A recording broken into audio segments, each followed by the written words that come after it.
안녕하십니까? 일본 문화의 이해 오조입니다. 저희는 일본의 주거와 주택 문화에 대해 발표하겠습니다.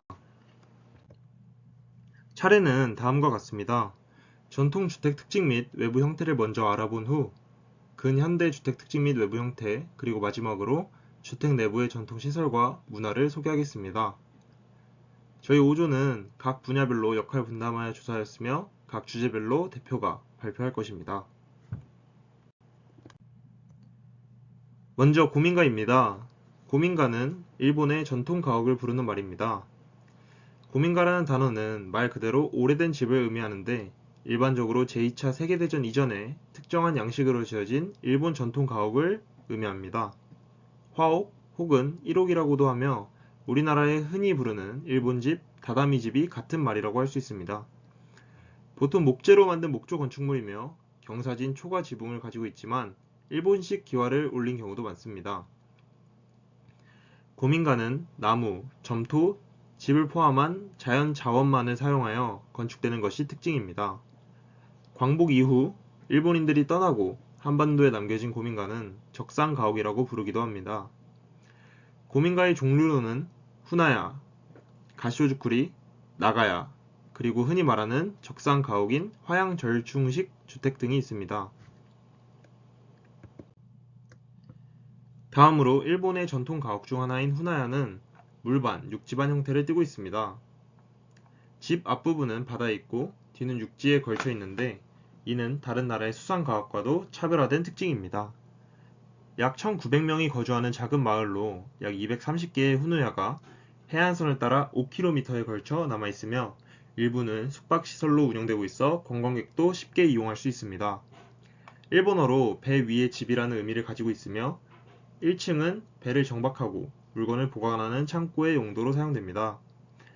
그리고 2층은 바닷바람이 시원하게 들어와 거주로 이용되는데, 층마다 용도를 나눈 형태는 원활하게 고기잡이를 할 수 있도록 하는 옛 조상들의 생활 지혜가 담겨 있다는 것을 보여줍니다. 후나야는 일본 전통 수상 가옥이라는 독특한 특징을 인정받아 교토에서 전통 건축물 보존기구로 지정되었으며 연간 20만 명의 관광객을 불러올 만큼 사랑받고 있습니다. 다음으로 가쇼주쿠리입니다. 가쇼주쿠리는 제목에 못을 안 쓰고 홈을 파 합각을 어금에 끼워 건축한 형태의 집으로 한국의 초가집과 비슷합니다. 일본의 매우 추운 동네에서 볼 수 있는 형태의 전통 가옥 구조로 기우현 시라카와고와 고카야마 마을의 주택들은 가쇼주쿠리의 대표적인 예시입니다. 또한 가쇼주쿠리는 폭설 지역에는 눈의 하중을 견디거나 각종 지진 등 자연재해에 강한 특징이 있습니다. 가쇼주쿠리의 지붕은 적설 방지를 위해 60도의 경사를 이루고 있으며, 마치 그 모습은 합장을 하거나 기도를 하고 있는 합장 띠집의 형태를 보입니다. 이러한 이유로 가쇼주쿠리가 모여있는 마을을 합장촌이라고도 합니다. 방 중앙에는 치사와 난방용으로 불을 피우는 이로리라는 화로를 두었고, 바닥은 우리에게 일본식 바닥으로 잘 알려진 다다미로 구성되어 있습니다. 마지막으로 나가야에 대해서 설명하겠습니다. 에도 시대의 대표적인 전통주택 중 하나인 나가야는 여러 세대가 나란히 이어져 있으면서 외벽을 공유하는 목조 건축물입니다. 보통은 서민 거주 지역에 늘어서 있으며 전통적인 도시주택의 한 형태라고 할 수 있습니다. 성곽 도시의 경우 망루라는 방위 목적의 감시 시설로 운영하며 동시에 주거지의 역할도 하였습니다. 에도 시대의 중류층 이상의 상인들은 자기 소유의 독립가옥을 가지고 있었지만, 영세 상인들은 값이 비교적 저렴한 나가야를 빌려 사용하였습니다. 서민들의 공동주택 역할과 동시에 서민들의 예술과 문학의 소재가 되기도 하였으며 서민 문화와 밀접한 연관성을 가집니다. 특징으로는 화장실이 건물 밖에 있는 경우가 대다수이며 욕실도 따로 없어 나가야에 산 사람들은 대중목욕탕을 이용하였습니다. 이는 일본의 대중목욕탕 문화로 이어지기도 하였습니다. 다음으로 근현대 주택 특징 및 외부 형태에 대해 발표를 진행하겠습니다. 먼저 근현대 주택 구조 중 이코다테에 대해 소개하겠습니다. 이코다테는 단독주택 형태로 대부분 저층 목조 건물의 양식입니다. 일본은 자국 내 환경상 목재가 풍부해서 건축 재료로 빈번히 목재가 선택됐음을 알 수 있습니다. 또한 지진 발생 시 인명피해를 최소화하기 위해 부서지기 쉽더라도 목조를 택했습니다. 저층의 구조가 일반적인 이유도 지진의 영향입니다. 이러한 목조 건물은 화재, 방음에 취약하고 건물 수명이 상대적으로 짧다는 단점이 있습니다. 2018년 총무성 통계국 자료를 보면 목조 이코다테의 비율은 92.5%로 목조가 대부분임을 알 수 있습니다. 또한 전체 주택 중 이코다테의 비율이 53.6%로 높게 나타났습니다. 이를 통해 이코다테가 매우 대중적인 형태임을 알 수 있습니다. 다음은 일본의 주차시설에 대해 말씀드리겠습니다. 일본의 주택가를 보면 노상 주차를 찾아보기 힘듭니다. 이는 일본 주택가의 골목이 한국에 비해 좁은 경우가 많고, 또한 일본은 차고지 증명제를 도입해 자동차를 구매할 때 주차시설이 있음을 증명해야 합니다. 이로 인해 이코다테와 같은 단독주택 형태의 건물은 개인 차고가 있고, 주택가에는 코인 주차장을 쉽게 찾을 수 있습니다. 다음은 근대주택의 구조 중 두 번째 유형인 맨션입니다. 맨션은 일본에서 우리가 흔히 보는 한국의 아파트와 유사하다고 볼 수 있습니다. 따라서 맨션의 특징들을 보면 뭔가 익숙하다는 느낌을 받을 수 있습니다. 4층 이상의 건물이라든지 엘리베이터가 있는 등 이러한 특징들은 또한 일본에서 불리우는 아파트와 큰 차이점을 만들어주는 중요한 특징들입니다.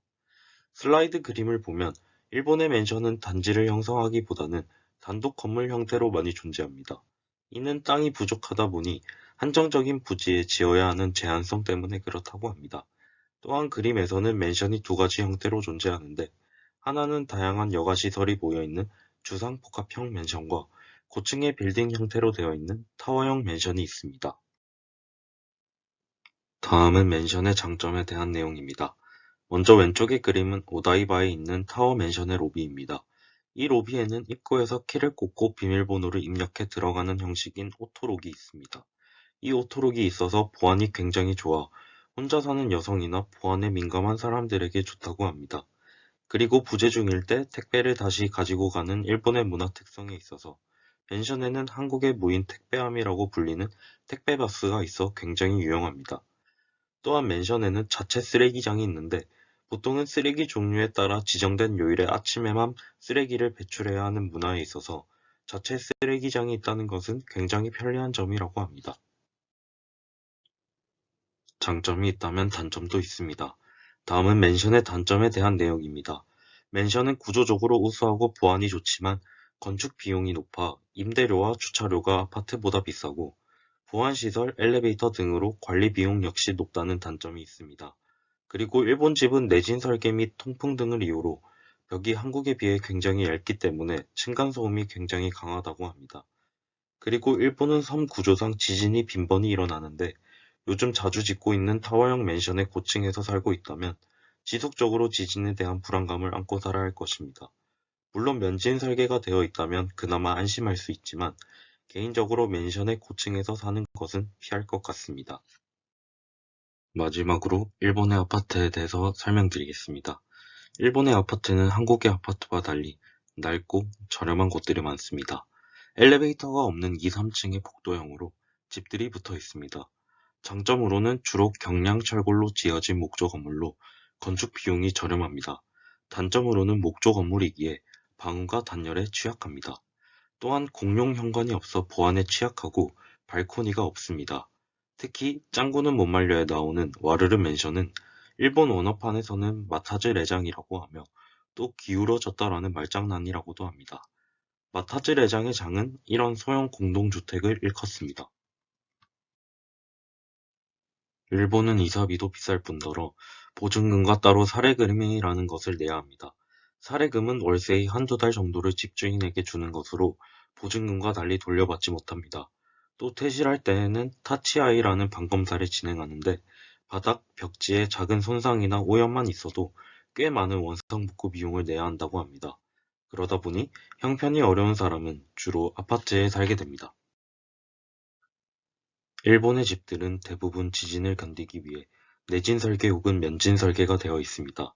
왼쪽 사진은 내진 설계를 보여주며 지진 발생 시 건물이 좌우로 흔들리는 것을 견디기 위한 것입니다.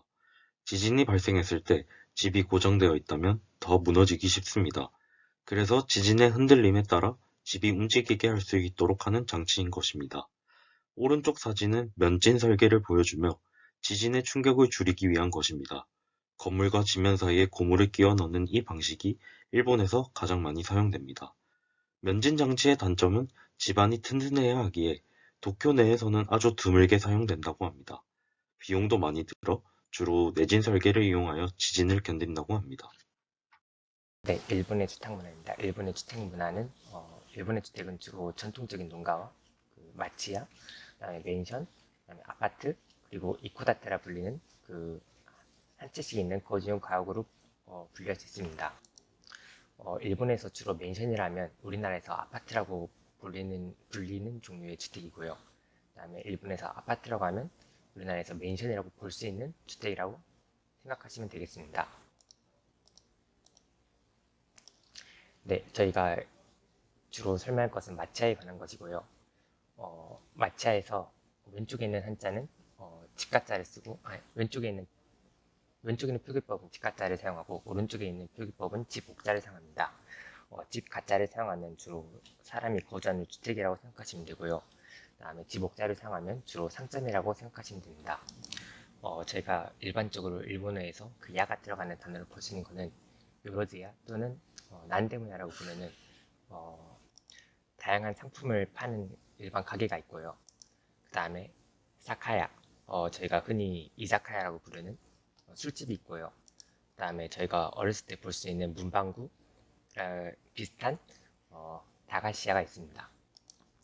네, 마치아는 원래 일본의 전국적으로 분포해 있지만 주로 역사적 전통을 가지고 있는 교토에 있는 마치아를 쿄 마치아라고 부르는데 저희는 여기서 쿄 마치아를 중심으로 설명하겠습니다. 네, 쿄 마치아에는 토리 히사시라는 것이 토리 히사시가 존재합니다. 토리 히사시란 처마라고 보시면 되겠고요. 토리 히사시가 있기 때문에 햇빛이 강할 때는 이 밑을 지나가서 햇빛을 피할 수 있고 또 비가 강하게 올 때는 비를 피할 수 있게 해주는 시설입니다. 이 처마는 주로 길가에 뻗어 있고요. 누구든지 사용할 수 있도록 되어 있습니다. 그렇기 때문에 거의 반공동적인 공간이라고 볼 수 있겠습니다. 네, 다음은 코마요세입니다. 코마요세란 사람이나 말이 건물을 약간 좀 피해를 주실 정도로 접근하지 못하게 하는 역할을 하고 있고 또는 여기에다가 말이나 소를 묶어줄 수 있게 해주는 용도로 사용되게 됩니다. 현대 코마요세를 보시는 것은 주로 관광지 같은 곳이나 아니면 역사적 시설, 역사적 건축물에서 볼 수 있고요. 거기에다가 코마요세를 설치해 놓음으로써 약간 역사적인 분위기를 낼 수 있고 그 다음에 관광객의 안전을 도모할 수 있다는 데 있습니다. 네, 다음으로 설명할 것은 무시코마도입니다. 원래 무시코마도는 에도 시대에는 화재가 많았기 때문에 방어의 목적으로 설치를 해두었지만 점점 약간 목적성이 바뀌면서 통풍이나 채광의 목적으로도 설치하게 되었습니다. 또한 무시코마도는 초기에는 원형의 형태를 띄었다고 하나 점점 직사각형 형태로 바뀌었다고 합니다. 네, 다음은 오오도와 쿠구리도입니다. 쿠구리도는 일단 오오도에 같이 설치되어 있는 문이라고 보시면 되는데요. 약간 어떤 느낌이냐면 저희가 일반적인 저희 집에 설치된 문이 있고 그 다음에 우편물을 넣을 수 있도록 작게 뚫린 문이나 아니면 애완견이 지나다닐 수 있도록 뚫린 문이라고 약간 그런 비슷한 느낌이라고 보시면 되겠습니다. 하지만 쿠그리도는 사람이 지나다닐 수도 있습니다. 네, 이렇게 오도와 쿠그리도를 나눠둔 이유는 쿠그리도만 설치해두면 큰 물건을 옮길 수가 없기 때문에 그런 경우에는 오도를 이용해서 물건을 옮기게 되고요. 그 다음에 쿠그리도는 이 문을 이용하면서 쿠그리도는 주로 자주 이용하기 때문에 이렇게 작은 문을 이용해서 실내와 실외의 공기 교환을 최소화해서 온도를 유지할 수 있게 합니다. 온도와 습도를 유지할 수 있게 합니다. 네, 다음은 코시입니다. 코시는 한자를 그대로 읽으면 격자라는 의미를 가지고 있습니다. 이 코시는 그 상점마다 그 기능이 다르고요. 아래서 볼 수 있듯이 실사자를 사용하는 이토야 코시가 존재하고요. 그 다음에 밀 기울이나 그 곤약 두부 등을 취급하는 곳에서 사용하는 후야 고시가 존재하고, 그 다음에 네, 옆에는 술이라는 한자가 포함된 것처럼 술집에서 사용하는 사카야 고시가 존재합니다. 코시는 외부에서 내부를 보기 힘들게 하지만 내부에서는 외부가 잘 보이게 해주는 기능도 가지고 있습니다. 네, 마지막으로는 바타리 쇼기입니다. 바타리 쇼기란 처말에는 접이식 평상을 의미하고요. 만약 이 마차가 가게라면 진열대로 사용할 수 있고, 주택이라면 쉴 수 있는 의자로 사용할 수 있습니다. 네, 이상입니다.